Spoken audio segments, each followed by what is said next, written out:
आदाब, अस्सलाम वालेकुम। मैं आपका दोस्त अदनान सालम। आज मुझे मौका मिला यहाँ नुमाइश में परफॉर्म करने का, तो मैं अपनी चुनिंदा गज़लें, अपनी ओन कंपोजिशंस मुख्तलिफ़ रागों में मैंने आज सुनाई और काफ़ी लोग पसंद किए और बेहतरीन हाउसफुल शो रहा और सभी लोग इतनी तारीफ़ किए और आखिर में आकर मुझसे मिलकर भी काफ़ी लोग जो है महज़ूज़ हुए। और नुमाइश का और उनकी सब कमेटी का सबका मैं शुक्रिया अदा करना चाहूँगा। और इंशाअल्लाह ताला लास्ट ईयर भी मैं परफॉर्म किया था और इस साल भी किया हूँ। इंशाअल्लाह अगले साल भी मैं आकर ज़रूर परफॉर्म करूँगा।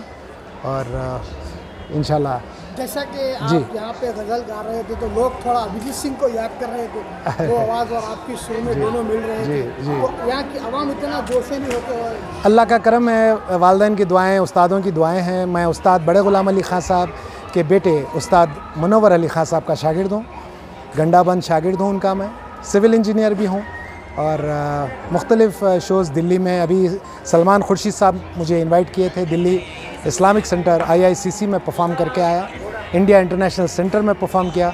और लंदन के एम्बेसडर हाई कमीशन से मुझे इनवाइट आया तो मैं लंदन नेहरू सेंटर परफॉर्म करके आया हूँ। सारे मेरे कंपोजिशन लंदन में मैंने सुनाया और मैं पहला गज़ल सिंगर फ्रॉम दी वर्ल्ड हूँ जो टर्की में परफॉर्म किया हूँ।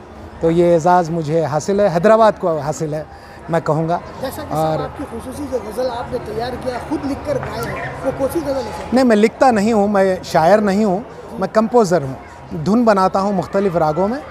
अभी हाल ही में खुमार बाराबंकवी साहब की एक नाइट हुई जिसमें सारे खुमार साहब की गज़लें 8 गज़लें 8 रागों में मैंने सुनाई। तो इस तरह से मैं अपने कंपोजिशंस करते रहता हूँ और फ़िल्मों में भी मैंने गाया है और ये सफ़र ऐसी चलता रहेगा इंशाअल्लाह। और कोशिश है नए नए धुन बनाते रहता हूँ मैं और गाता हूँ अपने अंदाज़ में, किसी की नकल नहीं है। तो अदनान सालम को जब आप सुनेंगे तो आपको लगेगा कि ये अलग हैं और अपने अंदाज़ में गाते हैं। खुसूसी हैदराबाद की आवाम को क्या मैसेज देंगे? मैं ये मैसेज दूंगा कि जो है, जैसा पहले रिवायती गज़लों का दौर चलता था, उसी में गंगा जमनी तहज़ीब भी है।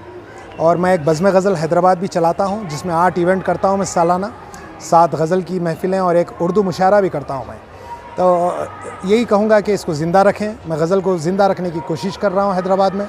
और रिवायती अंदाज़ है, ये नहीं कि किसी के गाई हुई चीज़ें गाएं, अपनी ओरिजिनल चीज़ें भी गाएं। जगजीत साहब की गज़लें गाई और कामयाब हुए। रफ़ी साहब के नगमे गाए और कामयाब हुए। कोई ग़ुलाम अली साहब की गज़ल नहीं गाए रफ़ी साहब अपना था। तो मतलब सबको अपने अपनी इंडिविजुअल चीज़ें गाने के बाद ही उनको वो मुकाम मिलता है और शोहरत मिलती है। और मेरी शोहरत क्या है? हैदराबाद की शोहरत है। बहुत शुक्रिया भैया।